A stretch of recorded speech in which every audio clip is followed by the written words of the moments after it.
Bonjour à tous, c'est Marie, j'espère que vous allez bien. Ici c'est orage, vent, pluie. Hier nous avons eu la foudre et c'est l'automne qui s'annonce. Voilà. Euh, je sais pas, je crois que je vais vous prendre un petit plan du jardin parce que d'un coup, hier, donc avec le vent, on a eu un tapis de feuilles. Voilà, donc ça met bien l'ambiance. J'ai pensé avec ça à la vidéo de Sophie, les murmures de Sophie, qui était magnifique sur l'explication de la transition de saison, de prendre son temps, laisser faire les choses, parce que c'est vrai qu'on a tendance à se dire vite, vite, vite, il faut que ça finisse pour aller à l'automne, comme si on était pressé de changer de cap. Et puis là, hier, en voyant ça, je me suis dit, mais en fait, euh, oui, on se dit qu'on a envie de changer de cap uniquement pour ce ressenti de changement, mais la nature, elle t'appelle, elle le fait gentiment et tranquillement toute seule.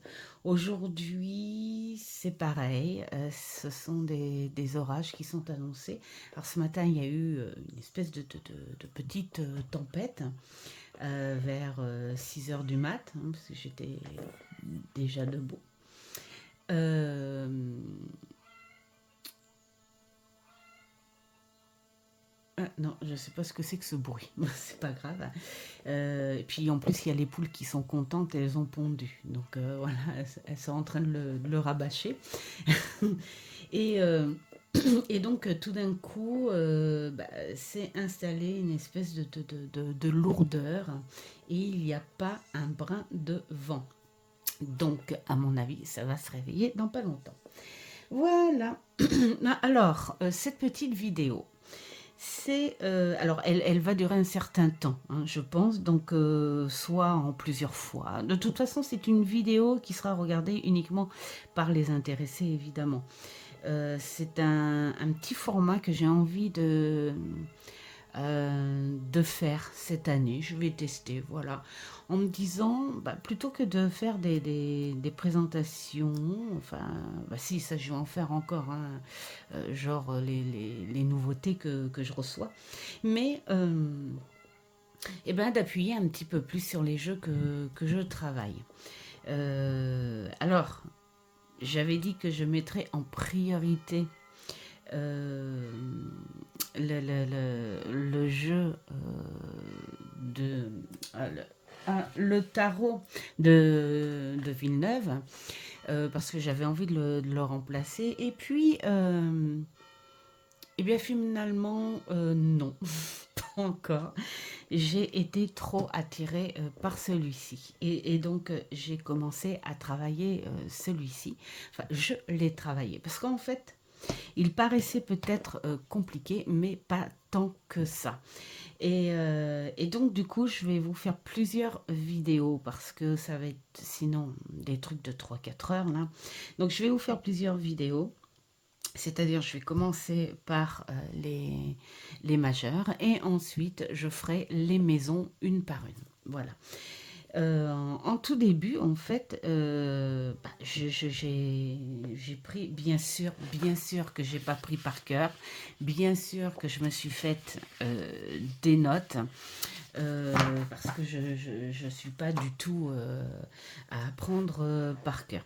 Tout ce que j'ai à dire, en fait, pour une espèce de généralité, c'est que c'est super intéressant de lire quand même son introduction et puis de lire le personnage. C'est super intéressant parce que après on comprend mieux les illustrations. Après, pour la compréhension des choses, on n'est pas sur quelque chose de compliqué. Au contraire, il a voulu faire au plus simple. Ce qu'il a voulu dégager, en fait, quelque part, c'est son histoire sur quoi il est passionné, ses talents, faire ressortir aussi sa personnalité. Voilà, c'est ce que j'en ai compris. Donc peut-être qu'au fur et à mesure où je vais vous expliquer les choses, peut-être que vous aurez ressenti la même chose ou pas, je sais pas.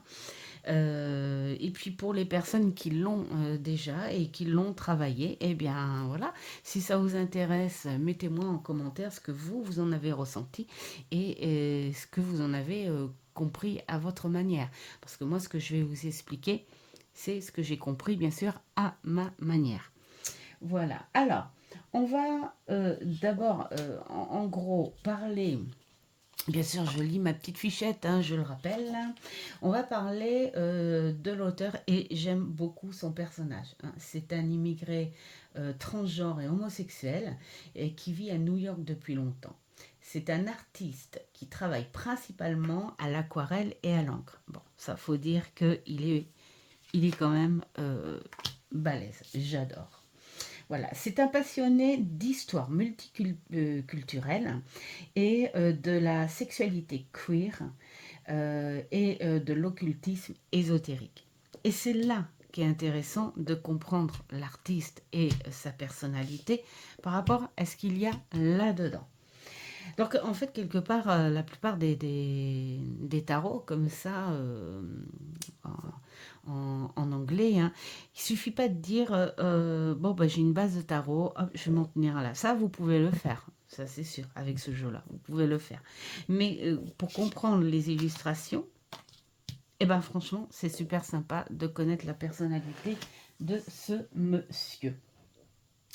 Voilà, parce que son objectif, c'était de créer des images qui racontent des histoires et des contextualités d'identité queer dans un passé où elle a toujours existé. Et ça, c'est important de le comprendre aussi. Voilà pourquoi c'est certaines illustrations transgenres et tout dans une époque victorienne. Et puis, en plus, il avait envie, en fait, euh, de mettre ce passé euh, pour réimaginer, en fait, dans une société libérée et de la répression, hein. Voilà, il a créé un art qui redonne vie au passé pour un public contemporain. Alors, après, j'ai envie de dire pour un public contemporain, un public compréhensif aussi. Tout dépend de l'éducation, des cultures, de la compréhension de ces choses-là. On accepte ou pas, on aime ou pas. Voilà. Et puis, il évoque un monde dans lequel le passé est présent. Voilà. Le présent est queer et le genre est fluide. Voilà. Ça, c'est pour la personnalité. Moi, je trouve que c'est sympa de prendre. Alors, ce qui est bien dans le début du bouquin, alors j'ai été rapide en fait à le traduire parce que dans l'appli Google de traduction, voilà, je vous ai expliqué à plusieurs reprises hein, que je fatigue facilement quand je lis certains jours. Mais là, la traduction, ce qui est génial, elle est faite en vocal. Donc, moi, j'écoute ma petite histoire comme quand on écoute la radio, mettons.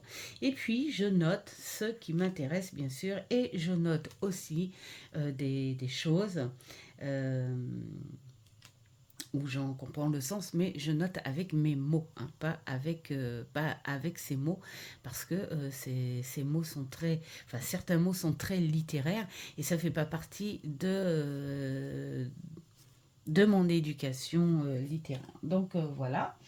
Donc euh, par l'introduction qui est courte, et ça c'est très bien parce qu'il explique pourquoi. De son introduction, il mentionne juste que ça fait 5 années qu'il travaille sur l'histoire et l'illustration de ce tarot, hein. Et il a travaillé de son propre concept. Voilà. Il a quand même conscience euh, que le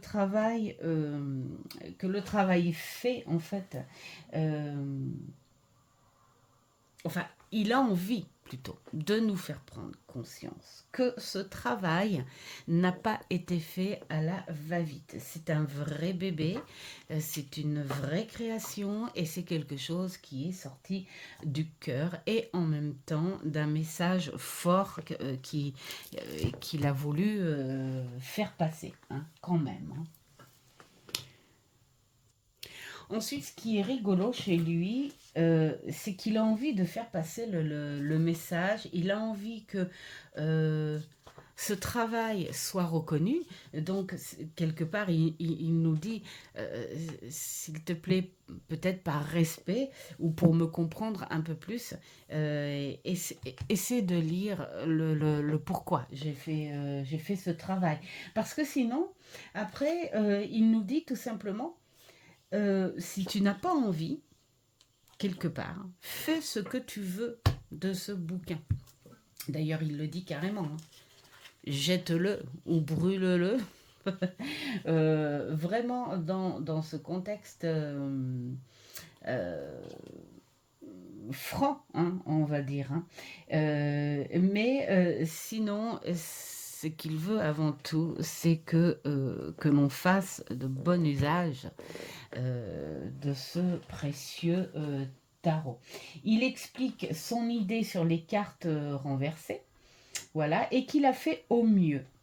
De son point de vue, hein, par les illustrations et les interprétations, euh, pour que tout le monde soit satisfait. C'est-à-dire les personnes qui lisent uniquement à l'endroit et les personnes qui aiment lire à l'envers. Donc c'est vrai que quand j'ai regardé la suite, hein, on sent qu'on peut vraiment travailler dans le sens que l'on veut.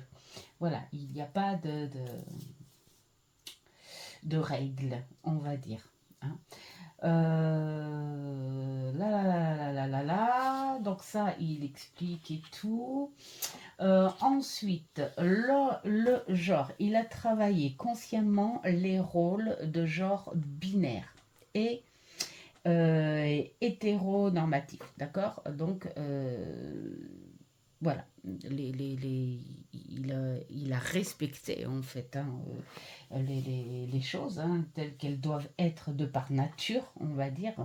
Mais consciemment, il a changé. Alors c'est là qui est sympa de lire parce qu'il explique que consciemment, il a changé certaines cartes en introduisant des identités non binaires. Hein, et il a inclus aussi des éléments queer, tout en restant fidèle, en revanche, au Rider-Waite-Smith. Voilà. Ensuite, il a nommé évidemment beaucoup de personnes, mais bon, ça, je n'ai pas nommé en détail parce que ceux qui ont le jeu ou ceux qui vont le vouloir, bah, peut-être que ça vous intéressera de le lire de par vous-même. Mais il a nommé des mentors, hein, entre autres Smith. Bah, déjà principalement le rider, voilà, et puis des personnes qui l'ont aidé à apprendre la formation du tarot, sa belle famille, son mari, voilà, des proches, et il en parle avec cœur parce qu'on sent que dans son travail, il a demandé conseil, il a demandé l'avis de ses proches et surtout, il a écouté ces avis-là et il a changé les choses en fonction de ces avis-là. Donc euh, vraiment très très bien, explicite, court et net. Après, comme il dit, On peut s'en passer parce que c'est vrai que sur un visuel, si on n'a pas envie de comprendre pourquoi nous avons, mettons, une femme avec un masque, et puis pourquoi ce petit chat au niveau du fou. Bon, alors c'est vrai, bah, on se base bien sûr sur le rider Wade Smith euh, pour les interprétations, et surtout, comme il explique aussi, basez-vous sur vos ressentis, sur votre intuition, parce que pour lui, euh, le tarot, enfin de cette façon, Rider, est très intuitif et c'est le plus important. C'est pour ça qu'il n'a pas été trop dans les détails d'interprétation, des choses comme ça. Bah, il a mis le sens des cartes. Quoi qu'il y en a certaines où il n'était pas, enfin, pas trop. Il était en accord, mais pas trop, donc il a sensiblement changé son accord par rapport à, à certaines cartes, mais un grand respect, bien sûr, pour le rider. Donc, je vais mettre à côté, bien sûr, ça tombait bien que ma belle-sœur m'ait offert un rider classique euh, pour mon anniversaire, comme quoi, hein, des fois, les choses tombent vraiment bien. Et puis, on va travailler, bien sûr, avec les cartes. Donc, pour le fou, alors, bien sûr, mes petites fichettes, comme d'habitude. Pour le fou, donc, il est toujours dans le sens du rider. Donc, moi, je vais vous expliquer le sens du pourquoi de l'image.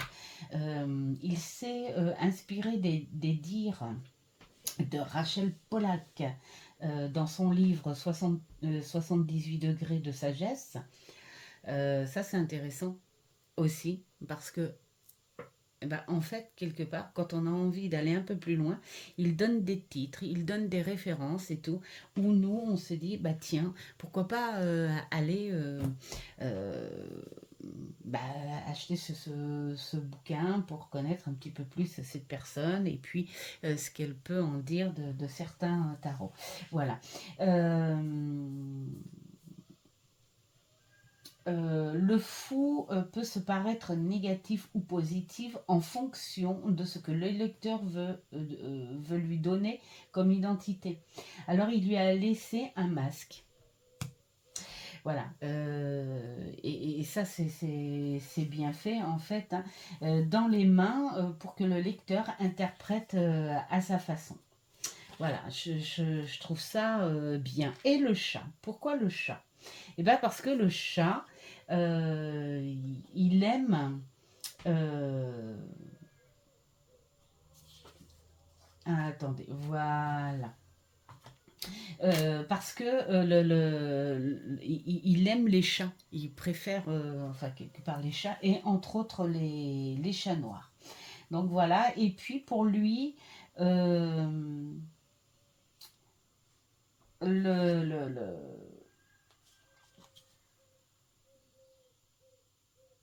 voilà. J'étais partie au chat. J'aurais dû faire les autres avant, mais tant pis, c'est pas grave. On reste au chat. Et le chat, pour lui, il saute beaucoup plus haut qu'un chien. Mais c'est surtout le fait que, quelle que soit la hauteur où le chat saute, il retombe toujours sur ses pattes. Et c'est ce qu'il veut montrer sur l'image de ce fou. C'est que même s'il a ce côté naïf et tout, il n'est pas si naïf que ça, en fait, le fou, hein. Il emmène quand même quelques leçons de vie avec lui, hein, sur son polochon. Et dans son fou, à lui, en fait, quelque part, comparé au chien, où on parle d'une espèce de fidélité. Il veut montrer aussi que le fou a besoin aussi de son indépendance, hein, pour avancer, pour aller vers l'aventure. On a besoin de cette indépendance. Voilà. Et donc le chat, bah, c'est l'image aussi. de cette indépendance. Donc voilà pourquoi le chat. Alors du coup, on va parler du soleil qui brille aussi. Bah, parce que en fait, quand, quand on part hein, sur quelque chose, d'ailleurs il est là aussi le soleil, quand on part sur quelque chose, on part dans une idée positive quand même. Donc c'est pas si négatif, c'est qu'on part sur une bonne base hein, d'origine. Et puis là, on sent qu'il danse en fait. Hein. Il part à l'aventure, la tête haute, il danse, il y va jusqu'au bord de la falaise. Donc le masque, c'est parce que c'est à vous de décider si il va être dans une position triste ou plus gai. Voilà. Et la tenue qui représente le bouffon, c'est celui qui apporte la gaieté, la drôlerie, la positivité, voilà, quand tout semble gris. Voilà. Et puis, c'est aussi celui qui se permet d'être dans le ridicule avec intelligence. Parce que là, on voit quand même au physique euh, que c'est une personne qui ne fait pas ridicule. Et le bouffon, du temps des rois, en fait, il faisait l'idiot, il apportait la gaieté. C'est parce qu'il faisait ressortir, en fait, ce que le roi ou la reine ne pouvait pas se permettre de faire ressortir hein, par éducation, par contenu. Donc du coup, le bouffon, lui, il faisait ressortir tous ses côtés émotionnels pour faire rire la galerie. C'est-à-dire qu'il en fait, quelque part, il prenait les émotions de ces grands gens par intermédiaire de lui, il faisait ressortir ces émotions-là, le ridicule, parce que le roi et la reine ne se devaient pas d'être ridicules, alors le fou le faisait pour eux, mais euh, basé quand même quelque part sur une bonne psychologie, une intelligence, voilà. Donc son pochon accroché, bah, on est là pour bah, les expériences hein, dont il a pris les leçons. Voilà. Et puis le fait que ce soit une femme, c'est tout simplement parce que il avait envie euh, de faire ressortir en fait l'intuition dans le fou et puis ben, l'intuitif est plus ressorti sur le côté féminin. Donc voilà, la différence entre ces deux-là, c'est que bah, là, il tient la rose, donc bon, la rose qui peut représenter le bonheur, hein, et puis peut-être une espèce de bénédiction aussi hein, spirituelle. On a les soleils aussi, on a voilà la falaise. La petite chose qui change, bon, bah, le chien. Qui est lui beaucoup plus fidèle et bah, fidèle à lui-même aussi, hein, c'est ce qu'on pourrait dire. Voilà pour ces deux-là. Oh, je vais peut-être le mettre ici et ici. Voilà. Ou peut-être, voilà, faire comme ça. Alors, le magicien, il n'a pas fait grand-chose. Euh, Il a juste marqué pour son blocage. Le blocage où il disait que, à la limite, le magicien pouvait avoir un manque d'imagination, un retard de créativité. Voilà. On est. Alors. euh, la carte, en fait, l'illustration hein, est basée sur la Renaissance italienne entre le satanisme et l'alchimiste de Prague. Voilà. On n'en sait pas plus, c'est juste, voilà, ce côté italien qu'il a voulu remettre. Mais bon, voilà, il, euh, il a mis les choses à peu près, alors sauf là l'hôtel, mais bon, ça c'est le côté très, comment dire, sacrifice. Hein. Voilà, c'est ces hôtels bien plantés, pleins, solides, on sait sur quoi on s'appuie. Hein, voilà, mais bon, pour lui, voilà, on est sur les mêmes significations que le rider. Alors, ensuite, nous avons la grande prêtresse qui, alors là, il a changé hein, déjà pour les piliers du rider classique. Il a plutôt changé sur les pieds ou les jambes, on peut dire, hein, du curule. Voilà.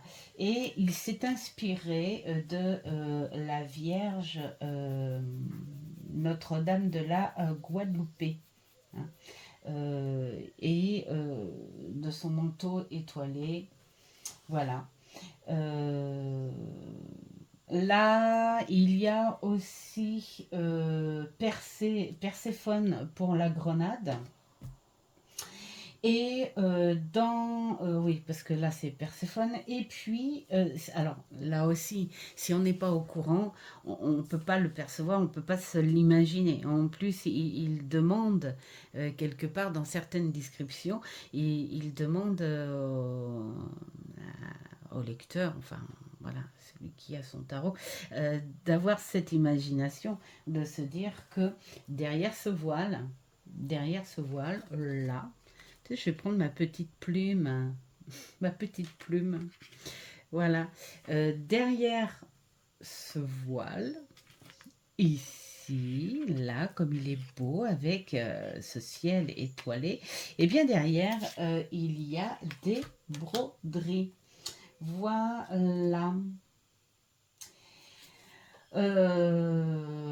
Donc, on en est là pour la grande prêtresse et puis l'eau qui représente, alors normalement parce qu'il y a l'eau ici, la grande prêtresse, et lui, bah, il n'a pas pu le faire, donc il s'est basé sur la couleur bleue pour représenter l'eau. Voilà. Sinon, on est dans la prophétie, le savoir, le mystère, les secrets, la sagesse, ce petit côté religieux, analysé avec bienveillance, réfléchi, enfin voilà, tout ça, tout ça. Alors par contre, en général, dans son jeu, il n'a pas voulu trop marquer les choses, comment dire, les choses un peu trop marquées sur une seule religion, justement pour que ce jeu soit adapté à tout. Voilà, donc ça, je trouve ça bien. Il n'y a plus rien pour notre amie la grande prêtresse. Je voudrais pas trop abîmer ma plume en fait. Là, c'est une jolie plume de pan que j'ai ramassé avec ma fille quand on a été chercher les fraises. On a un maraîcher pas loin de chez nous. Et puis, on va aller chercher souvent les légumes de saison. Voilà. Et puis, voilà ce qu'il y avait dans le fossé. Et ma fille m'a laissé une jolie plume qu'elle avait de ces encres-là. Et puis voilà ce que j'en ai fait. Voilà, voilà, voilà. Bon, c'était la petite parenthèse. Allez, on passe à l'impératrice parce que sinon, on va, durer trop longtemps. Alors, l'impératrice, alors, donc il dit que cette image de fertilité, hein, de cette femme nue, pour lui c'est un hommage à toutes les femmes qu'il a rencontrées, qui étaient dans l'amour, la protection, la générosité. Voilà. Et puis la force face à la gloire, parce que bon, bah, c'est quelque chose, bah, quelque part, hein, à cette époque, ces femmes avec beaucoup de force euh, euh, morale, psychologique, voilà, il fallait le faire. Donc pour lui, c'était un hommage à tout ça. Et puis la couronne, pour lui, représente la sagesse de l'univers, hein, parce qu'on est avec les roses. Et puis ce côté nourrissant et doux. Euh, il y a le cœur dans la main, hein, qui représente pour lui la maîtresse sexuelle et le pouvoir de gérer euh, les sentiments. Hein. Et puis ce côté négatif qu'elle pourrait avoir, les excès, on va dire, décadents. Et puis elle est associée, enfin il l'a associée, hein, avec Aphrodite, Ishtar et Erzuli. Voilà. Donc ça c'est sympa aussi parce que on peut aller voir, bah, j'ai un oracle sur Richter, mais on peut aller voir gentiment, tranquillement, après faire des petites recherches. Alors je ne l'ai pas fait, hein, bien sûr, sinon ça durerait hyper trop longtemps et puis j'ai envie de finir. Voilà, principalement sur la base du tarot. Mais après, on peut aller voir pourquoi il s'est basé sur ces femmes-là. Hein. Elles donnent en abondance, elles prennent aussi des expériences avec un sentiment incontrôlé. Donc tout est dans l'excès en fait, hein, avec l'impératrice. Ce cœur dans la main, c'est le symbole plus intime de ses émotions aussi. Hein. L'inspiration de l'image est due à une photo d'une actrice. C'est ça qui est génial à apprendre aussi, qui jouait dans Aphrodite au théâtre. Voilà. Et la poitrine nourrissante nue. C'est pour l'abondance et la nourriture, en fait. Hein. Voilà. C'est ce que l'on peut apporter de très nourrissant, de positif, de croissant. Voilà. Cette nourriture croissante, voilà. Et puis la robe et les bijoux indiquent le pouvoir en elle. Euh, alors, donc là, c'est ce que j'ai pour elle. Donc, ici, on est plutôt sur une impératrice du genre, on voit tout quand même, hein, la couronne, tout ça. Sauf que le cœur est ici, donc qui représente bien la féminité, la sexualité quand même. Mais après, on est plus sur une abondance autour de la nature. Lui, il s'est inspiré plutôt de la femme. Euh, Comme pour dire, il faut évoluer un petit peu la femme euh, compte énormément, hein, dans cette belle vie. Alors, l'empereur est inspiré des Romains, de la masculinité binaire. Voilà, conventionnelle, mais il n'est pas limité. Voilà, il n'est pas limité à ça. On voit le bélier sur le plastron, on le voit sur son piédestal en position élevée, il porte une couronne de vainqueur. Donc on a cette euh, masculinité, mais voilà, on a la force, on a le pouvoir, hein, ce pouvoir qui se donne avec comment on appelle ça, le parchemin. On a l'épée pointée vers le bas, par contre, lui, voilà, pour dire qu'il est au repos. Et puis, et qu'il s'en sert uniquement par nécessité. Voilà. La couronne aussi est une sécurité et la paix pour lui. Le parchemin, le symbole aussi d'une paix, mais des lois et de la connaissance et de son témoignage écrit de par son pouvoir. Voilà. Et puis les arbres au loin, ici, ici, symbolisent croissance et prospérité, voilà, qui vient de l'intelligence, hein, bien sûr. Et là, il a mis le rouge, comme là, qui est bien. On est plus dans l'audace, la passion, la solidité, hein, le feu quand même. Hein, de par le bélier, il le garde. Hein, et ce rouge qui est dominant. Hein.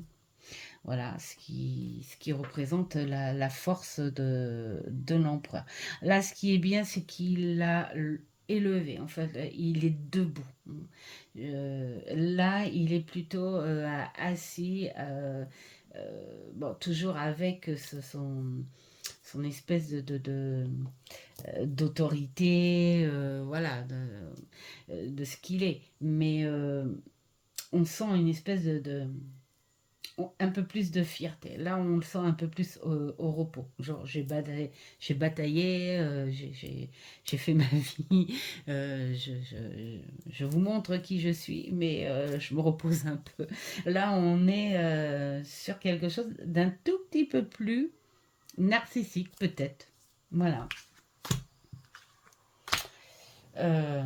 Alors,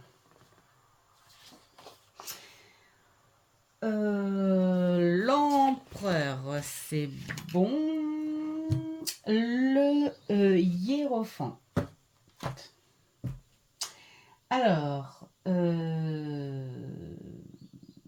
lui, il parlait en fait d'une représentation qui rappelle le christianisme. Mais il a supprimé quelques rêves, en fait. Hein. De symboles qui représenteraient un petit peu trop, hein, peut-être comme là. Voilà. Euh, et puis ici, à la place des croix, hein, peut-être, hein, c'est beaucoup ça, il a mis des clés. Voilà. Parce qu'il ne voulait pas que ça fasse penser à une religion particulière. Donc il a fait une robe plutôt simple, une feuille de palmier qui représente la paix et le progrès. Voilà, les couleurs jaunes qui représentent l'aspect positif. Et puis, on est aussi avec l'éducation. De par le livre, et puis on est sur quelque chose de très positif vibratoirement. Bien sûr, on peut garder, comme il explique, ce côté, eh ben, la religion, notre éducation, ce que nous, on veut s'en approcher, tout simplement. Les amoureux. J'ai mal aux jambes, je suis désolée. Je dois passer un scan. Ah, évidemment que ça arrive. Le hiérophante, il y a une présentation qui rappelle... non, le hiérophante, je l'ai déjà fait. Les amoureux, je ne vais pas couper la vidéo, hein, tant pis, hein, ça va rester avec mes erreurs, hein, tant pis, c'est pas grave.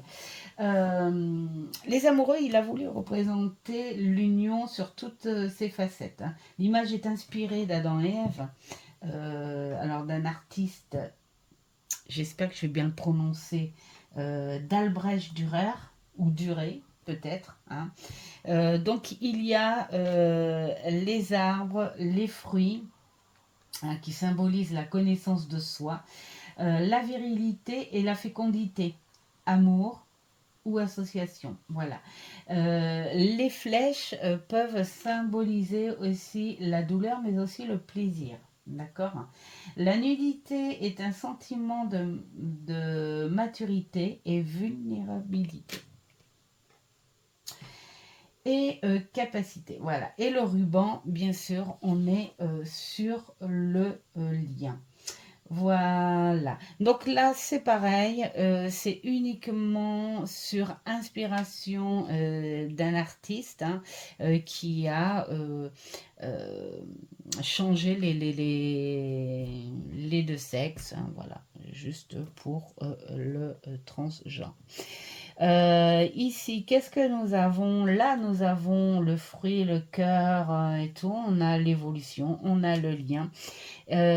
Ici, on aurait peut-être quand même aussi...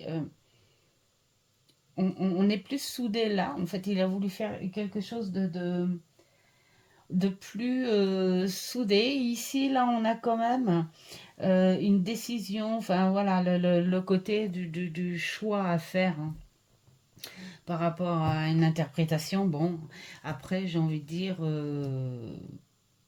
nous de voir de comment on peut le prendre. J'ai remarqué petit à petit, en plus, il a voulu représenter beaucoup plus un travail psychologique, travail personnel avec son tarot. Hein.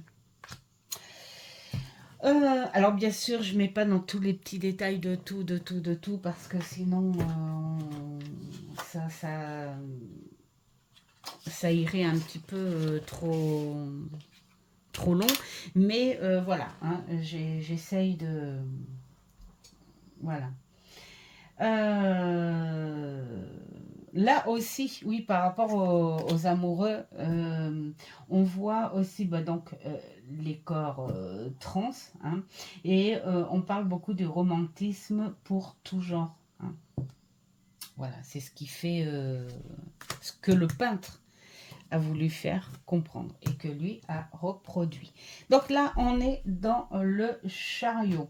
Alors le chariot, eh bien, on est encore sur les mêmes bases du rider. Hein. Voilà, c'est une carte de leader, collaboration, maturité, force, voilà, tout ça, vitesse, machin.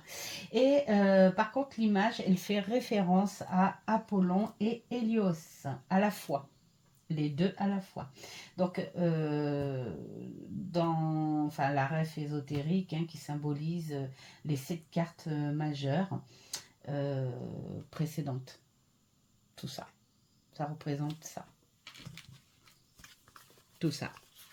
C'est une halte au voyage en fait, hein, quelque part. Hein. Voilà. Et puis, bah c'est une halte qui représente aussi les expériences qui ont été faites jusqu'à maintenant, et à savoir si toi, tu gères encore hein, ces choses-là. Hein. Est-ce que tu sais contrôler, voilà. Et on te dit que c'est la carte du carburant aussi hein, qui te dit, allez, tu as commencé à apprendre des choses, tu as commencé ton voyage, c'est le moment d'accélérer. Allez, on y va. Hein. À toi de gérer. Voilà, parce que vient la force par-dessus. Alors, j'ai beaucoup aimé, en fait, sa description de la force. Alors là, c'est pareil. C'est parce que c'est un amoureux de légende hein, aussi, et de mythologie. Et là, nous avons un mélange d'un loup naturel et d'un loup-garou. Voilà, et le loup-garou, en fait, pour lui, représente la bestiole sauvage, ce côté sauvage qu'il y a chez l'homme. Donc voilà, hein, il a pris connaissance d'histoire autour de tout ça, autour de ces légendes. Et puis bah, il a envie, voilà, hein, il s'est inspiré de la bête du Gévaudan et de plein de choses. Hein, genre le loup-garou de Londres, tout ça, tout ça, tout ça. Enfin voilà, et puis un peu d'histoire quand même sur la mythologie. Donc voilà, et puis pour lui, en fait, quelque part, ces légendes, tout ça, représentent entre plus la peur et les croyances et puis la violence. Donc pour ça, pour lui, le loup représente beaucoup plus. cette puissance, cette sauvagerie chez l'homme, en fait. Et j'ai envie de dire, il n'a pas tort, en fait. Euh, et c'est vrai que quand tu le dis, tu ressens beaucoup plus de cette sauvagerie de ce côté-là que de ce côté-là. Euh, donc voilà, on a ça. Et puis, eh bien, il a toujours cette femme qui a sa protection, bien sûr, hein, parce qu'elle n'est pas bête non plus, mais elle a sa robe dessous. Et puis, elle a cette couronne hein, qui représente aussi la douceur, qui représente aussi la bénédiction. Et puis on est sur eh ben, l'intelligence, l'amour-propre, le pouvoir de soi et le contrôle sur la force. En fait, en gros, ta carte, elle te dit, même s'il y a des jours où tu te sens à vouloir exploser, et là on te dit, essaie d'apprendre à te contrôler et avant d'exploser, réfléchis pourquoi tu as envie d'exploser. Est-ce que c'est quelque chose de légitime ou c'est par pulsion et puis peut-être que tu veux pas te remettre en question aussi sur la situation. Donc essaye de contrôler un petit peu. Et voilà, j'aime beaucoup ce qu'il a voulu représenter par rapport à ça. Ensuite, pour l'ermite, alors j'aime beaucoup parce qu'il a voulu prendre l'image de la femme. Même si euh, il sait que de par le rider, bah, l'ermite, c'est normal. Hein, on est représenté. Pourquoi? Pour un vieil homme, parce qu'il y a les marques de la sagesse, il y a les marques des choses faites physiquement, de tout ce qu'il a appris dans la vie, la connaissance, voilà, qu'il a vécu au fur et à mesure. Mais lui, il a voulu l'image de la femme pour son idée personnelle, sa façon. Voilà. Pour lui, la femme est une alignée en fait hein, dans la société et elle peut être éloignée de la société mais pourtant intégrante. Voilà. Le corbeau, la lumière, voilà, les symboles, tout ça de la sagesse et de la connaissance qui la guide. Hein. Donc, la guide par le corbeau, la connaissance de par le livre, et puis la guidance de par la lumière. Voilà, donc pour lui, euh, quelque part, on n'a pas besoin d'être, peut-être, hein, c'est ce que je pense hein, quand tu le lis, c'est on n'a pas besoin d'être vieux pour dire je connais tout. Parce que de toute façon, quel que soit l'âge, on connaît ce que l'on a appris, on connaît en fonction de nos capacités, mais de toute façon, on ne connaît jamais tout.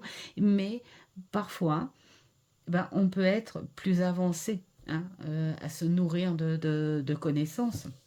Et c'est pas parce que tu es jeune, en fait, quelque part, que tu connais pas certaines choses.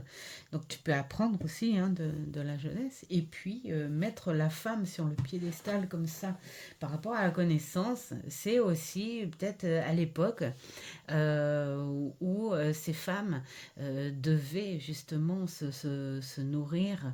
Euh, de lecture, toutes ces choses-là en cachette, hein, parce que voilà.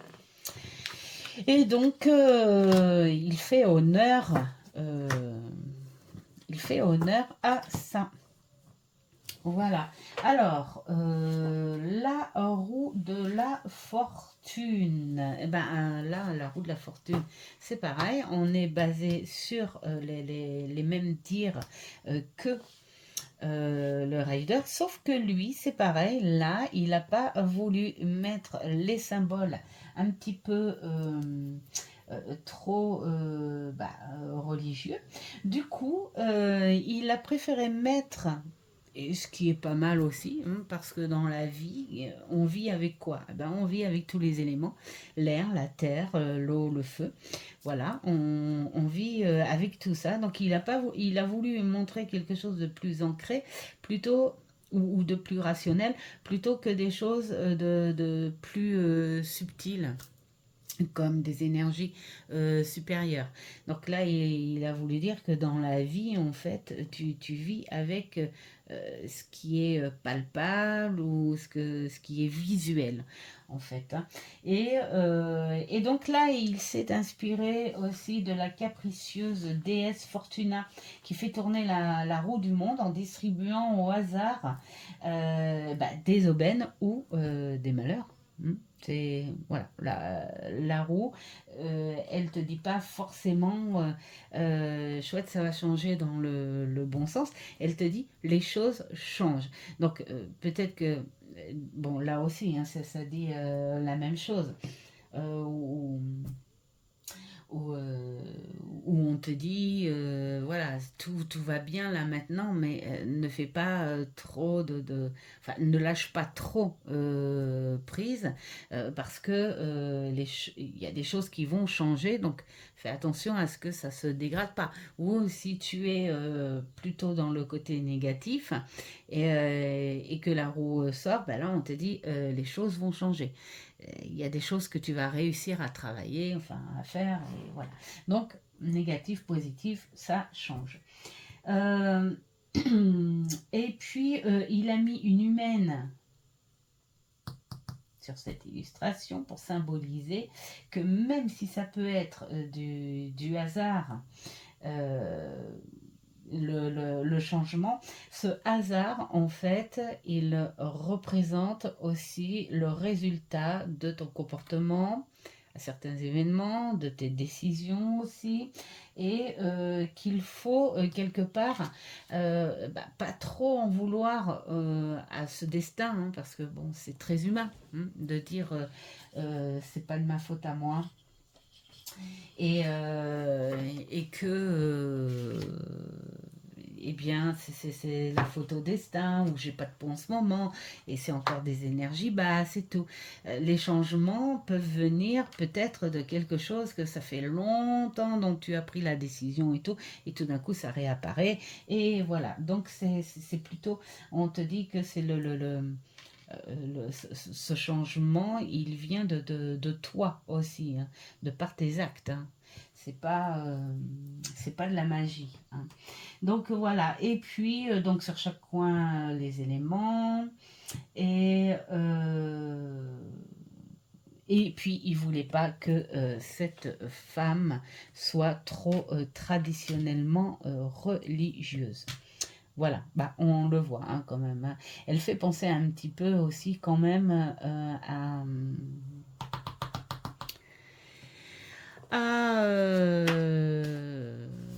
c'est l'impératrice, c'est ça. Elle est où? Elle est où? Elle est où? Elle est où? Elle est où? Elle est où? Elle est là, voilà. Au niveau du... Alors, vous m'en veuillez pas pour mes petits défauts là, parce que c'est la première fois que je fais ça. Donc, mais c'est super sympa en fait, je trouve. Alors, la justice. Alors, la justice, les piliers derrière elle rappellent la grande prêtresse, son épée rappelle l'empereur, la citation sur la bannière qui l'entoure là, c'est la justice rend à chacun ce qui lui est dû. C'est simple et explicite. Donc là, vraiment. Bon, sauf que elle, Elle met quand même l'épée plus en hauteur, hein, pour trancher. Elle, elle met l'épée en bas en disant on va d'abord équilibrer les choses. On va d'abord peser le pour et le contre. Là, on est un petit peu plus peut-être dans une espèce de sagesse prioritaire. Et puis après, bien sûr, on tranche. Ah, là, c'est on réfléchit vite, mais on tranche. On est un peu plus dans un pouvoir. Mais bon, c'est c'est pareil. Et puis, ben, on n'en parle pas trop sur chaque côté, hein. Nous avons les quatre éléments. Non, je me suis trompée, c'était l'autre. J'aurais dû numéroter mieux que ça, mes petites fichettes, hein.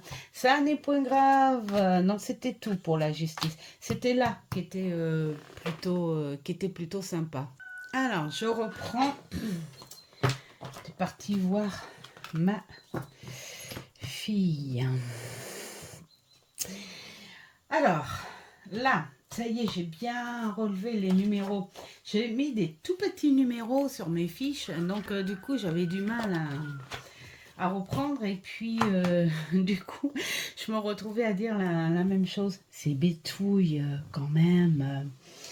Alors, euh, alors, par contre, le pendule, ce qui est intéressant, c'est que il l'a mis beaucoup plus en souffrance. Alors, c'est rigolo parce que il a essayé de ne pas mettre trop le type religion dans le jeu, mais pour moi, c'est vraiment un côté euh,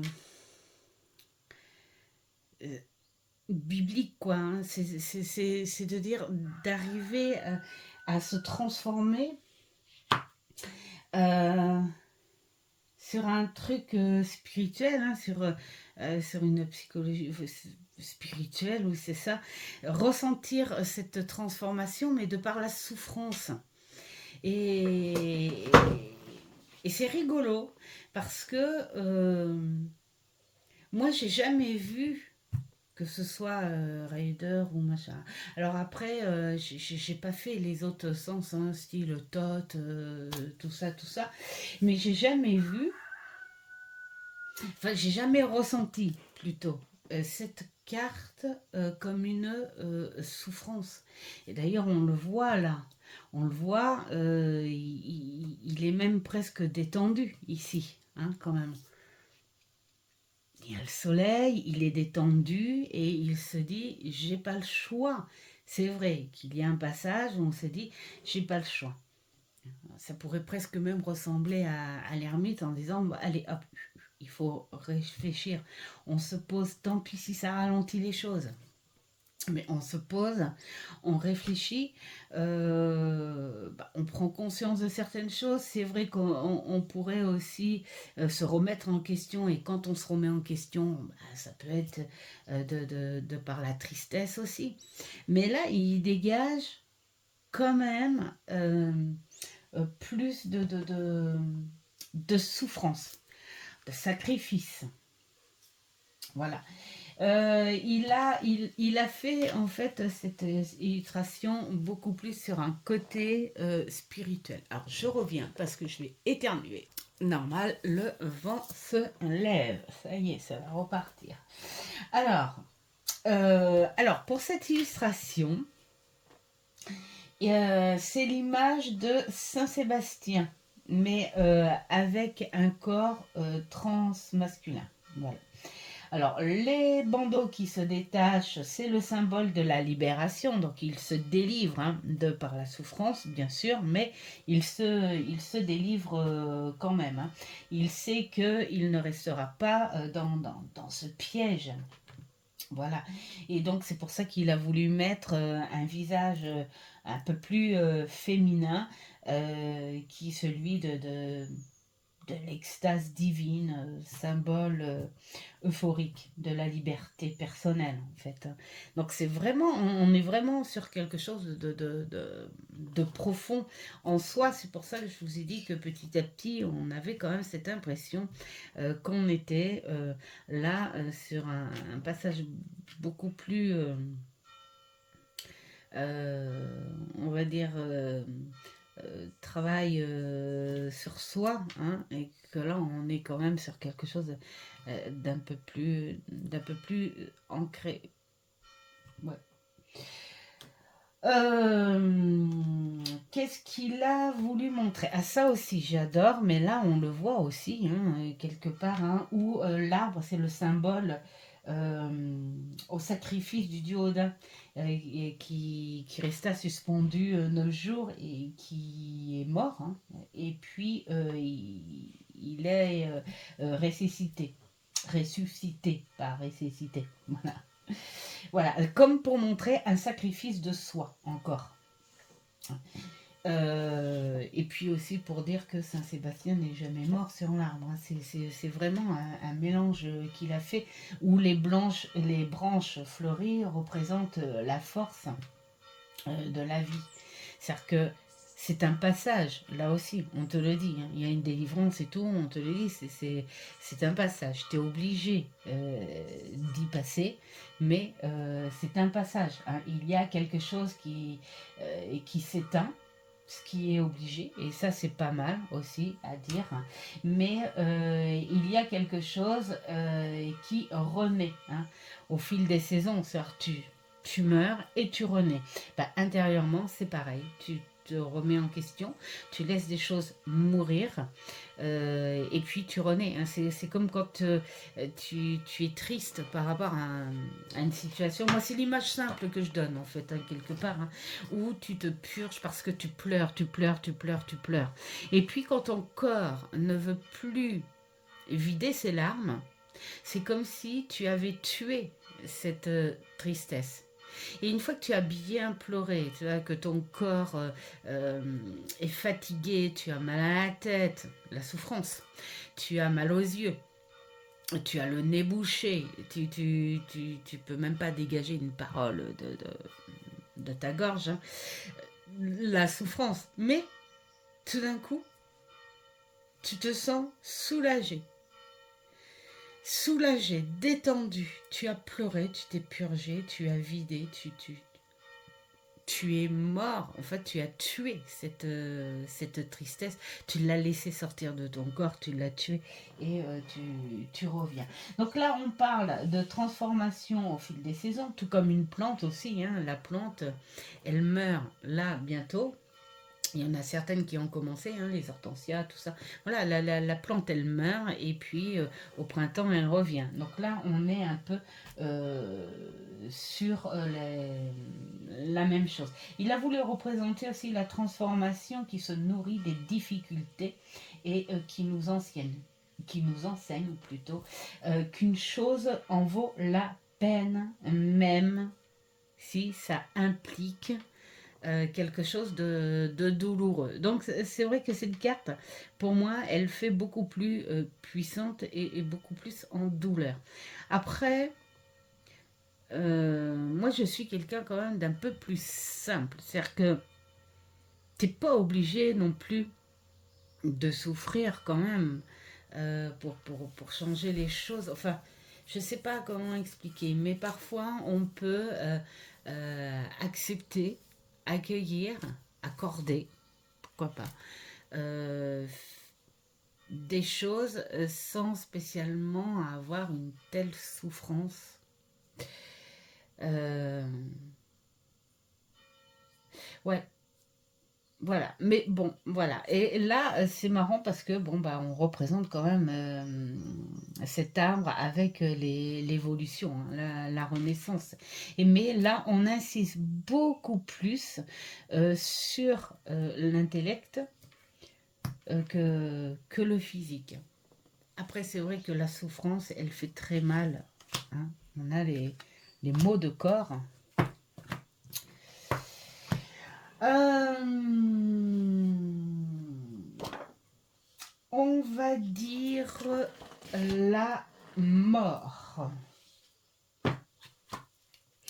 Alors la mort, c'est rigolo parce que quand je l'ai eu cette carte, je me suis tout de suite dit, c'est pour ça qu'il est très parlant son jeu, hein, où tu embrasses, tu l'accueilles cette mort, tu sais que c'est la fin. Mais en fait, tu vois beaucoup plus de petits détails. Là, on parle de la perte en soi, c'est-à-dire la mise à nu. Et c'est vrai que quand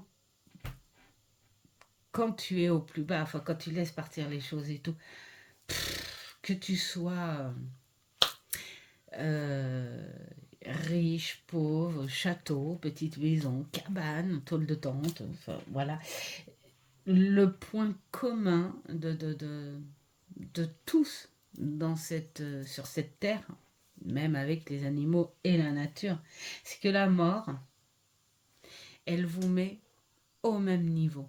Et ça, c'est bien. C'est ce qu'il a voulu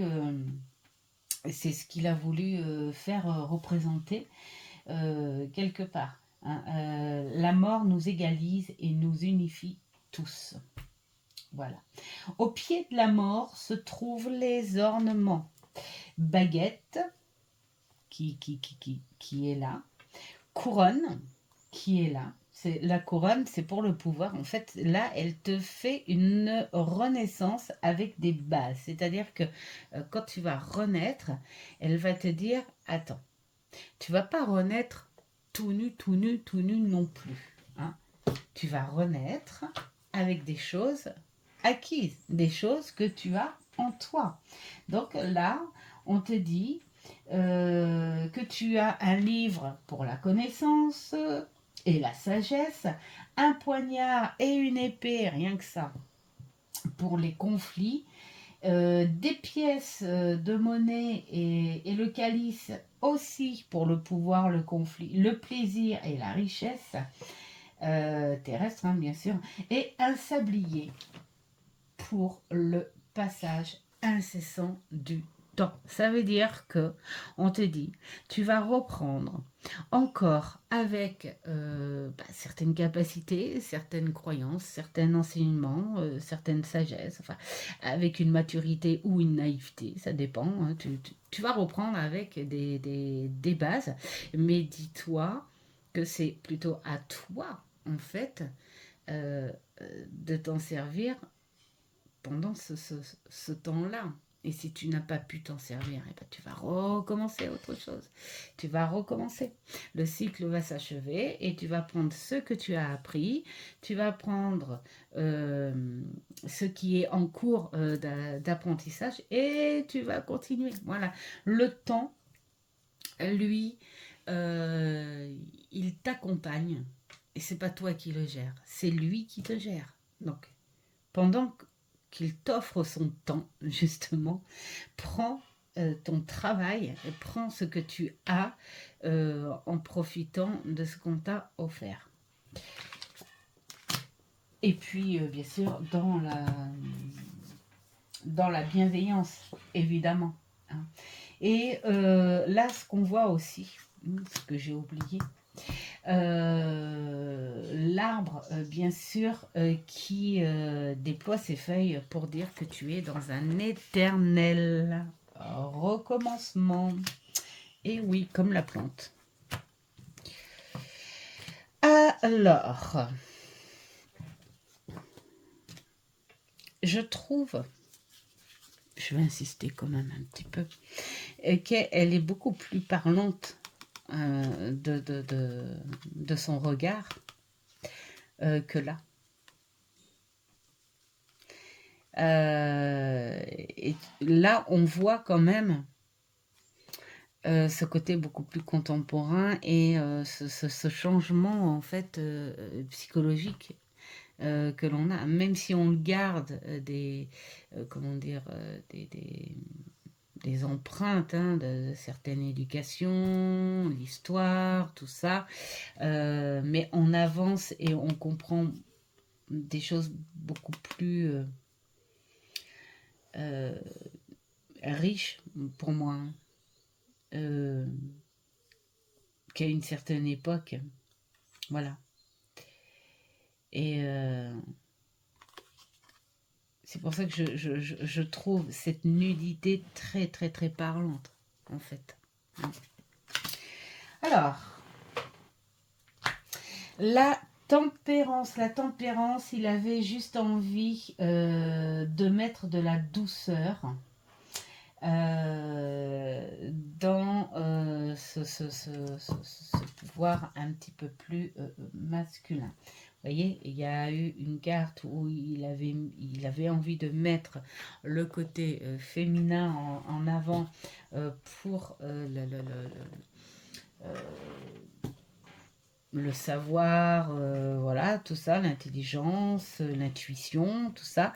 Et là, il a décidé de mettre ce côté un peu plus masculin pour montrer que la douceur n'est pas que féminine, en fait. Hein. Voilà.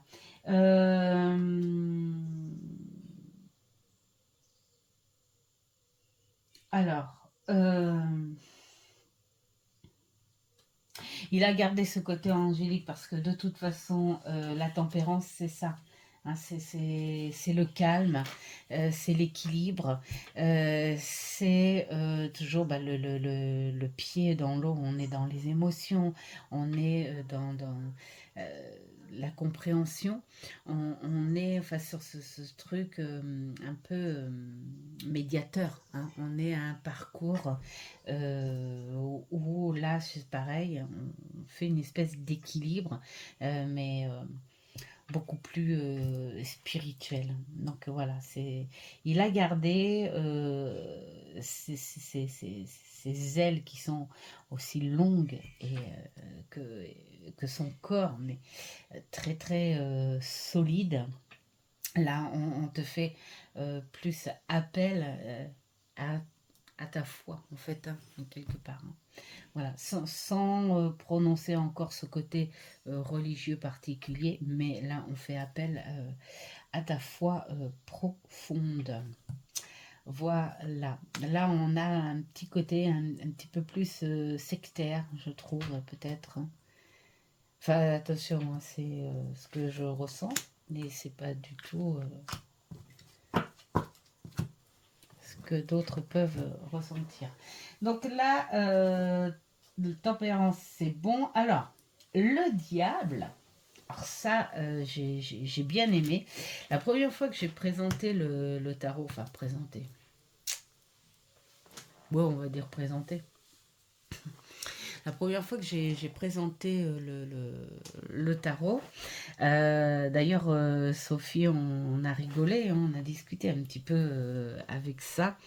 Euh, où je disais que ce tarot, ce diable plutôt, me paraissait pas si violent, si horrifique. Et en fait, quand tu lis le pourquoi cette image-là, tu dis ah ouais, finalement, ton ressenti est vraiment carrément différent. C'est pour ça que c'est sympa aussi hein, de lire le pourquoi du comment.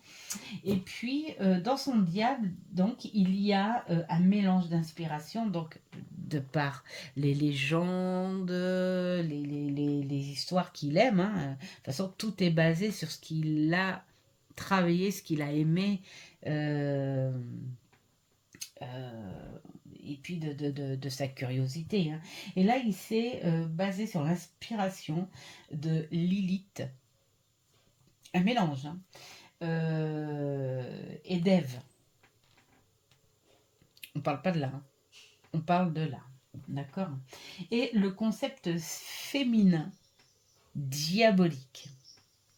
Donc là, autant il y a sur d'autres cartes honoré cette féminité, euh, on va dire, de par sa force intellectuelle, de par sa force intuitive et tout.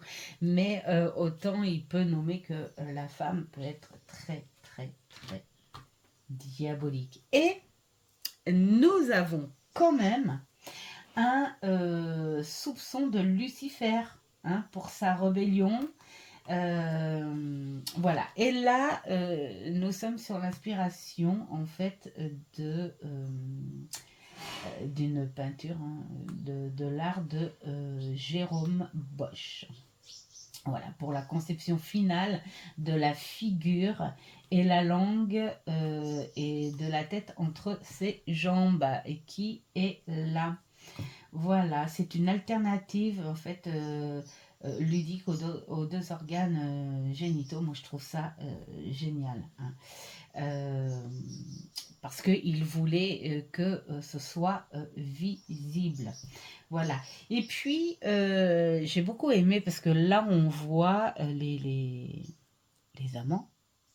Pourquoi pas Adam et Ève, hein, pourquoi pas. Oui, parce que bon, voilà, dans la Bible, c'est bien eux qui ont été tentés, voilà, par les choses. Euh, et ils sont liés, hein, en fait,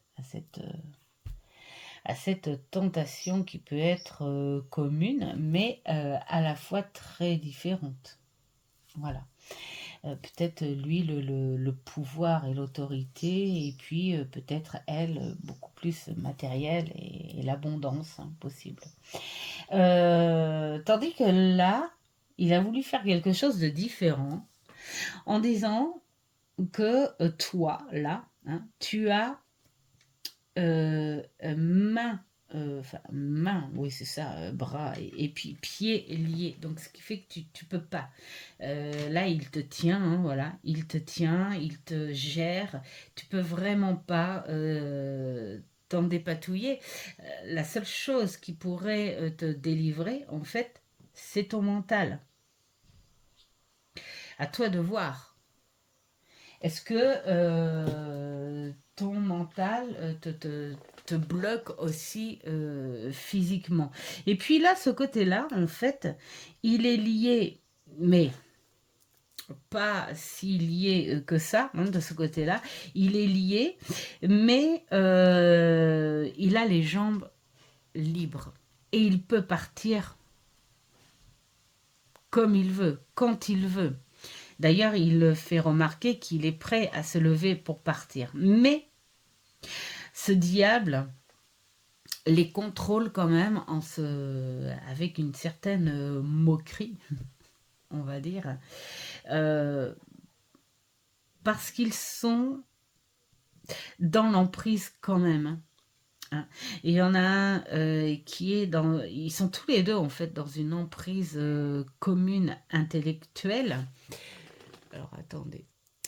Dans une emprise commune, on va dire mentale. C'est-à-dire qu'il y en a une qui est bloquée mentalement et qui se dit j'y arriverai jamais et je bloque mon corps et je bloque tout ce qui est matériel, avancement, enfin tout ça, tout ça, tout ça, tout ça, parce que je reste dans cette emprise. Et puis il y en a un autre qui dit je peux me délivrer, mais quelque part, ben, j'ai peut-être pas trop envie. Voilà. Parce que bah, j'y prends goût. Voilà. On voit hein, le poison, l'addiction, le sexe. Voilà. Et quelque part, ils sont tous les deux dans une emprise, mais il y en a un qui se sent bloqué par faiblesse et l'autre qui se sent bloqué parce que il sent comme une attirance finalement à cette emprise. Et je trouve ça génial. Enfin, voilà. Donc, bah, c'est tout ce qu'il a voulu prendre euh, en signification par rapport à l'illustration. Sinon, on est sur des bases. Celle-ci, j'ai beaucoup aimé. La tour. J'ai beaucoup aimé par rapport à là. Là, on voit, bon, bah, on voit un homme et une femme tomber, donc ça concerne tout sexe. On voit cette hauteur s'écraser et s'écrouler. Hein, ça a été peut-être un petit peu trop loin, trop vite. Mais celle-ci est beaucoup plus prenante de par ses dires. En fait, quelque part, il a des illustrations, ça fait comme un tableau dans un musée. Il faut que tu restes devant pour comprendre et pour dire ah ouais, ça y est, j'ai compris ce que tu as voulu dire. Alors après, sur certaines choses, si tu n'as pas les explications, si tu n'as pas les refs et tout, bah évidemment, tu sais pas. Mais bon, tu le prends pour la tour classique. Bon, alors je reviens dans un petit moment. Alors, on en était à la tour. Alors, la tour, là, ici, on voit la chute, évidemment. On voit l'éclair, enfin voilà, la chose très violente, foudroyante. Là, il a voulu représenter avec la sienne tous les éléments. Feu, air, terre, eau. L'eau qui est représentée par la couleur bleue et qui est apaisante et calme, ce qui représente un petit peu le calme après la tempête. Moi, ce que j'ai bien aimé dans sa version, en fait, c'est que le personnage, là, le tout petit personnage, est en référence avec Icare, hein, ce symbole de l'orgueil complètement démesuré. Mais il a ce quelque chose de rêveur, toujours en quête d'évasion. Et le personnage aussi est un mélange encore, bonjour, Lucifer. Celui, voilà, hein, sa chute, hein, en plein milieu de sa chute, cet ange qui a défié Dieu. Donc, quelque part, là, on te dit, c'est une colère. Tu as été euh, contre les choses, tu as été dans l'arrogance, tu as été dans le narcissisme, tu as ignoré ce qu'il pouvait avoir autour de toi, tu n'as pas compris la leçon, paf, là on te coupe ici. Et puis tu vas devoir te servir de ces bases solides quand même pour reconstruire, mais tranquillement, comme il faut, et puis au temps voulu. Voilà. Et puis, il y a cette phrase qu'il disait, hein, que ce qui nous tue, ce qui nous tue pas, j'étais en train de tourner ma page, ce qui nous tue pas, évidemment, rend plus fort. Donc, on est sur quelque chose et qui est dur, qui est rapide, net, sec, ça vous tombe sur le coin de... Hein, mais euh, c'est pour moi la tour, c'est une piqûre de rappel, une piqûre de rappel à la vie. Prends la vie comme elle est et ne la prends pas de haut, cette vie. Hein. Elle est beaucoup plus forte et plus précieuse que ce que tu peux penser. Voilà. Donc voilà pour la tour où j'ai bien aimé. Et puis encore les éléments, bah bien sûr, parce que tu vis avec ça. Tu vis avec ça. Alors, les toiles. Elles sont toutes les deux aussi magnifiques. L'une que l'autre. Alors c'est rigolo parce que là, ce qu'il expliquait, c'est la paix après la tempête. C'est pour ça que l'étoile, bah, c'est une carte de calme, de patience, de guérison, de nudité quelque part. On te déshabille encore. Hein. On te met à nu pour que tu te poses et voilà. Hein, en toute légèreté. Donc c'est une carte de changement, d'une de réflexion. Elle observe, elle réfléchit à la situation, elle donne un sens à celle-ci. Elle donne un sens à ce qui est passé. Elle donne un sens aussi à ce qui est encore à venir. Voilà. On est entre la grande prêtresse et la tempérance. Voilà. On est sur la sagesse, sur l'équilibre, mais l'étoile est pure et innocente, d'où le fait qu'elle soit nue. Et puis, la nudité aussi, c'est une purification, hein, le symbole de l'eau. Donc, se laver, voilà. Se laver et enlever ce qui est de trop, ce qui est trop lourd, ce qui est pas bon, ce qui est toxique, ce qui gêne pour avancer. Voilà, pour un nouveau départ. Et il n'en a pas dit plus sur cette étoile qui est magnifique, sauf qu'il a remplacé les jarres d'eau par quelque chose de plus physique qui, comme les mains, ces mains, voilà, ces mains croisées, ces mains soudées, ces mains qui se posent. Pour laisser passer peut-être l'énergie sur tout le corps. Hein. Voilà. Pour mieux réfléchir. Alors, la lune. Alors, j'aime bien parce qu'au fur et à mesure des cartes, hein, on reprend certaines personnes. Hein. Lucifer, par exemple, au milieu de sa chute, qui est réapparu. On a là notre loup-garou qui est revenu. Alors là, c'est pareil. Il s'est détourné un petit peu. Enfin, tout en gardant bien sûr l'interprétation naturelle du Rider-Waite. Donc voilà, il explique que la lune est une alliée à la grande prêtresse pour les choses discrètes, cachées, et à l'ermite pour l'introspection. Voilà. Les arbres représentent la forêt éclairée. C'est quelque part, c'est tout comme l'ermite en fait. Hein. Tu es dans cette forêt, tu veux pas en sortir parce que tu as peur en fait. Hein. Tu as peur de ce qu'il y a à l'extérieur de cette forêt.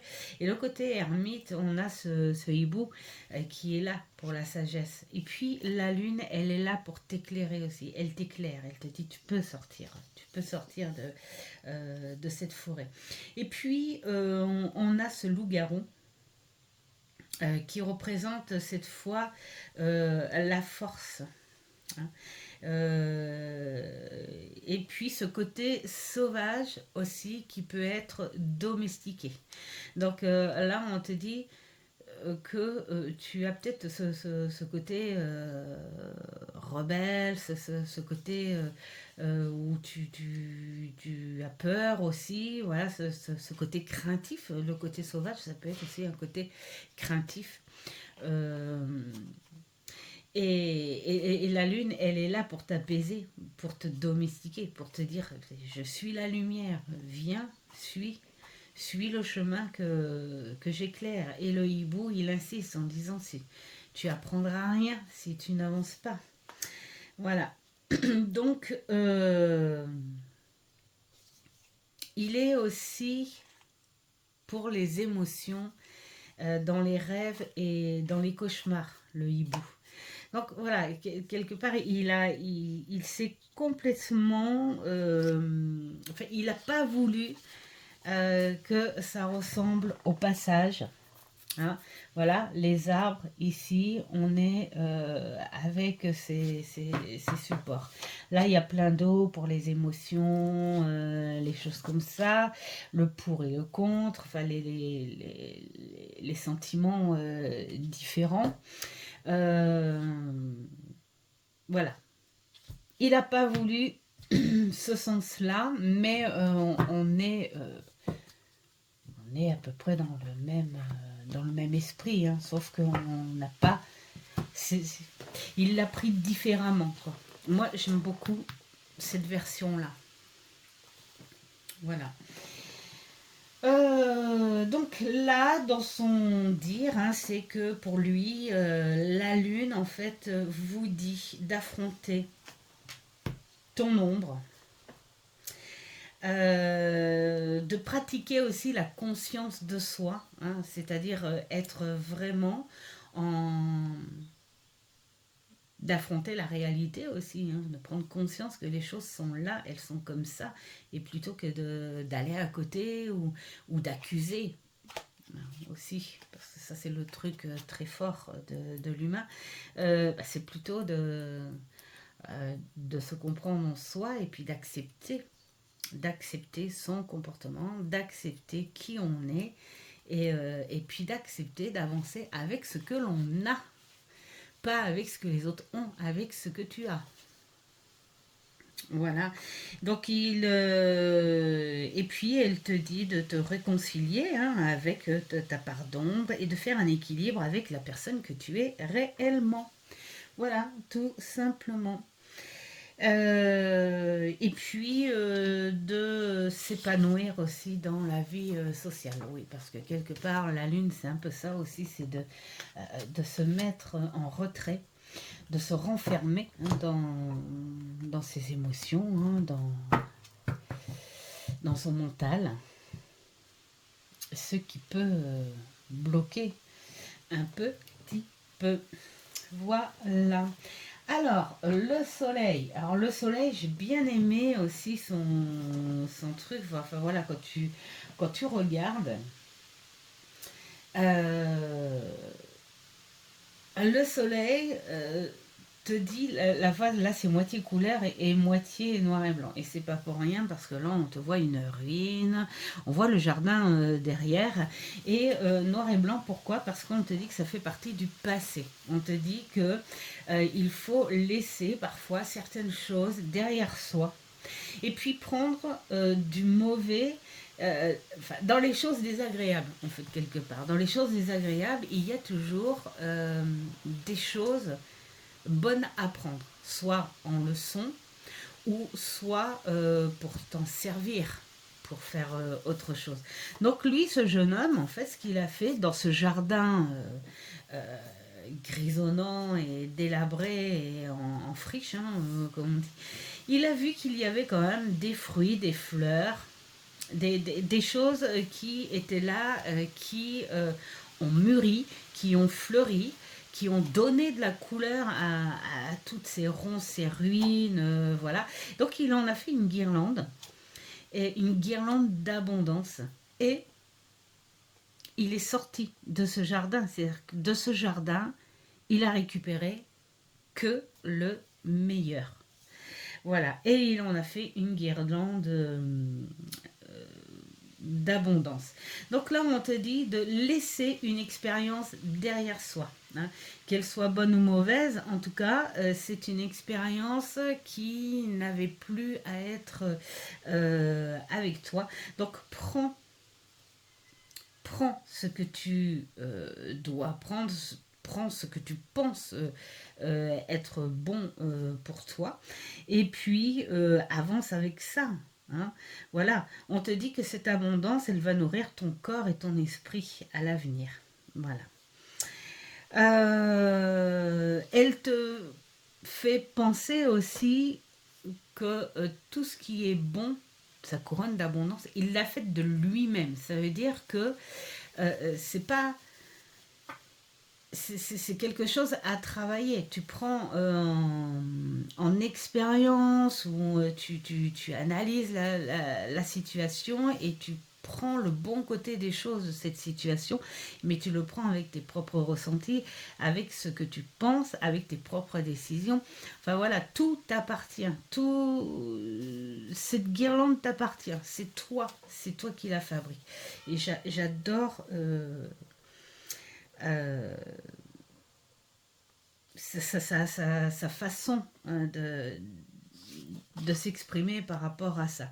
Et puis lui, il a mis un jeune homme euh, parce que là, il disait que par rapport à l'enfant, sur le rider, que l'enfant c'est peut-être la nouveauté, d'accord, mais c'est beaucoup trop de naïveté. Un enfant, surtout si petit, n'a pas encore conscience de plein de choses.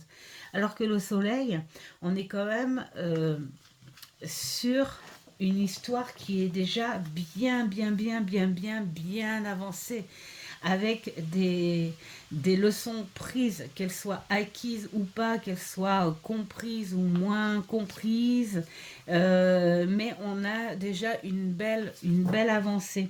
Donc c'est pour ça qu'il a voulu mettre un jeune homme, c'est-à-dire qu'un jeune homme a beaucoup plus conscience sur les faits, il a plus conscience sur les choses. Et puis jeune homme parce que il y a encore des choses à faire, une évolution à faire, donc on ne mettra pas un vieil œil, mais le jeune homme a encore des choses à apprendre, des choses à faire, mais il part avec déjà des choses apprises.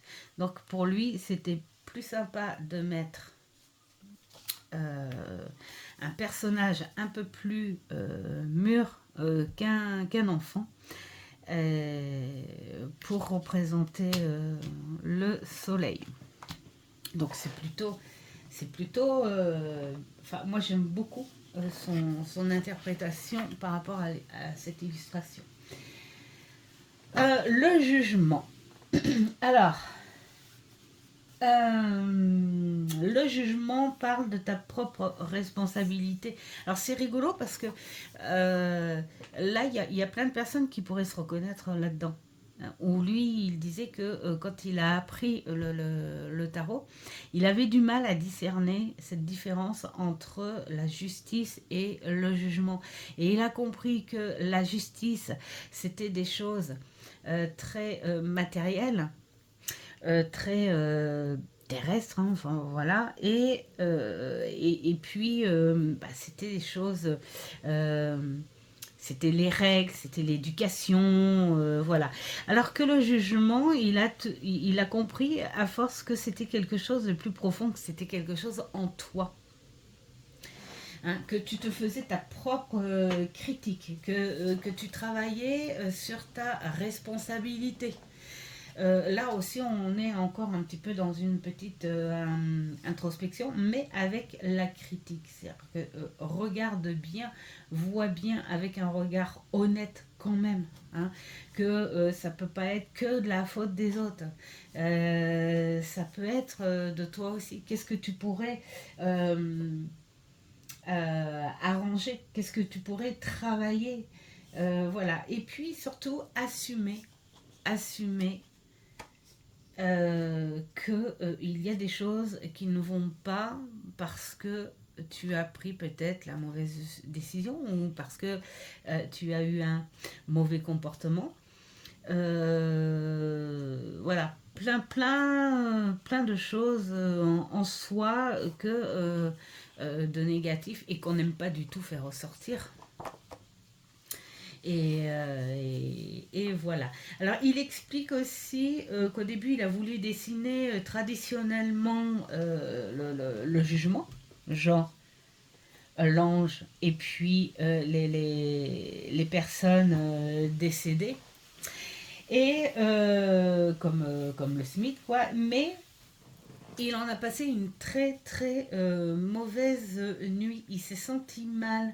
Et puis au petit réveil, eh ben, il a tout changé et il est ressorti cette belle illustration qui est pour lui beaucoup plus simple et beaucoup plus proche de ce qu'il a voulu en dire. Le travail sur soi. Il a volontairement pas mis de figure angélique pour faire passer le message. Parce qu'il a voulu que les personnes ressentent plus leur propre conscience et responsabilité mentale.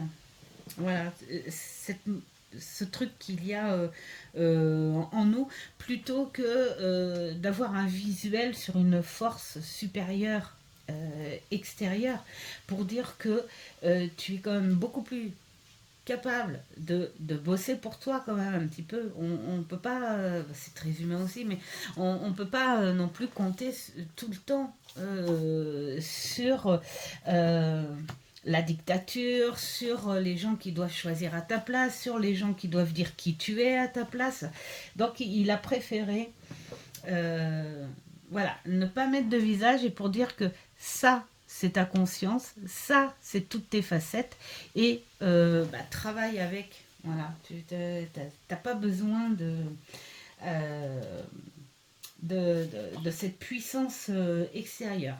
Voilà, il a voulu représenter le personnage comme un passeur d'âme, hein, qui ne peut être soudoyé et qui est impartial et éternel. Ça veut dire que euh, ça représente bien la force en toi, quelle que soit cette autocritique, hein, que tu te feras, tu ne peux pas te soudoyer puisque tu le fais de toi-même, c'est toi, c'est ton toi. Ouais. Maintenant, tu décides de voir ce que tu vois en toi. Voilà. Et s'il n'y a pas de visage, eh ben, c'est pour interpréter justement pour ceux qui le veulent, ceux qui préfèrent un jugement tradit du Raider Smith, eh ben, ils ont juste à mettre un ange à la place.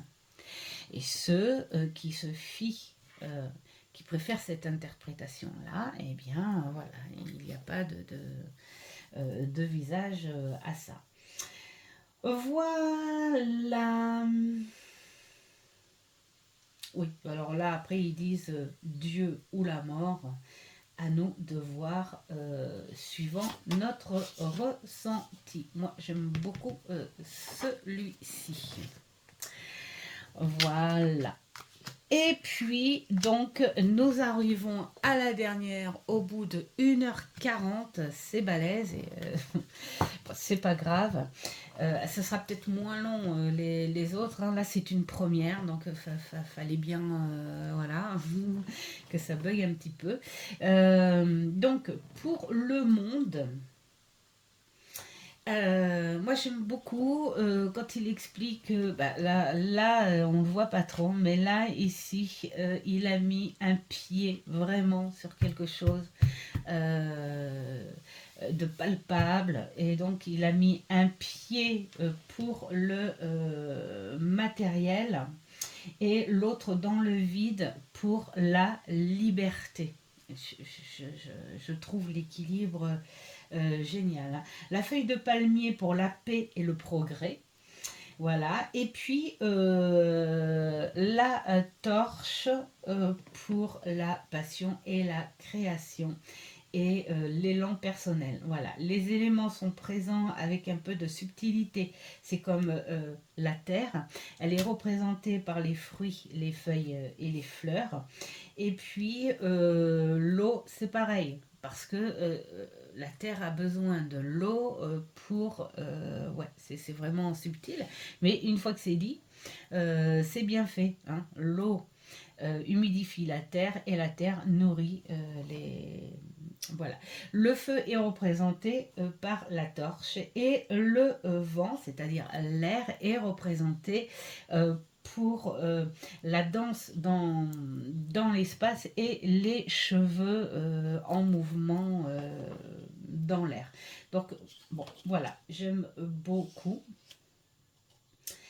Et puis après, on est sur une interprétation très très classique. Voilà. Pour lui, il disait que tu as atteint hein, les choses, tu as atteint ton objectif. Après, moi, j'ai envie de dire que le monde, on a clôturé par rapport à un jeu, évidemment. Mais après, si tu restes dans l'espace, pour moi, le monde, eh bien, c'est un recommencement. Voilà, tu recommences avec tout ce que tu as appris. Euh, il- de par tes connaissances, l'accomplissement de certaines choses, d'autres qui ne sont pas terminées, eh bien tu continues. Hop, tu recommences certaines choses et ou alors c'est à toi de créer des choses supplémentaires avec toutes tes connaissances et tout ce que tu as appris. Voilà. Donc, c'est tout ce que j'ai à dire par rapport à ça. J'espère que ce contenu vous aura plu. Et puis, de toute façon, ça peut pas plaire à tout le monde parce que c'est long et ça peut être agaçant aussi. Hein, et je le comprendrai. Mais moi, ça me fait plaisir, en fait, d'adopter ce nouveau format parce que j'ai beaucoup de jeux. C'est vrai que j'ai partagé en disant, tiens, j'ai reçu ça et tralala, ça c'est génial. Et ça, je continuerai. Mais je pense que c'est sympa. Donc, petit à petit, je pense que... Alors, ça peut durer longtemps, hein, parce que vu le petit nombre que j'ai, même si j'en ai pas beaucoup par rapport à beaucoup, mais... la fille, j'en ai pas beaucoup par rapport à beaucoup. Et j'en ai pas beaucoup par rapport à d'autres collectionneurs, on va dire. Mais moi, je trouve sympa de par ces tarots en anglais, les petits dessous qu'on peut découvrir et qui donnent quelque chose de beaucoup plus explicite aux interrogations que l'on se donne par rapport aux illustrations, peut-être. Voilà. J'aime beaucoup ce personnage aussi. On ressent quand même quelque chose de fort. Ça m'a fait penser un petit peu au tarot de Claire Duval. D'ailleurs, quand j'aurai fini celui-ci complètement, je ferai un petit truc pour le tarot arthurien parce qu'il y a eu ce petit ressenti aussi très puissant par rapport à son travail. Mais là, je vais faire une vidéo pour les maisons à suivre. Hein, voilà, bâton, épée, coupe et denier. Voilà. Je vais faire une vidéo par maison. Je pense qu'elle sera beaucoup moins longue là, parce que c'est la première. Il y a les explications, il y a les petits blocages, enfin l'imperfection comme on dit. Mais bon, c'est sympa, hein, les imperfections. Et puis bon, ça sera peut-être beaucoup moins long. Voilà. Donc j'espère que ça vous aura plu. En tout cas, je vous souhaite plein de belles choses. Et puis ceux qui ont ce jeu, donnez-moi votre avis, hein, la façon dont vous le travaillez, ce que vous en avez ressenti ou pas. Et puis ceux qui ne l'ont pas, dites-moi si c'est un jeu qui finalement vous attire. Voilà, tout simplement. Et je vous souhaite plein de bonnes choses et vous dis à une prochaine vidéo. Ciao, ciao.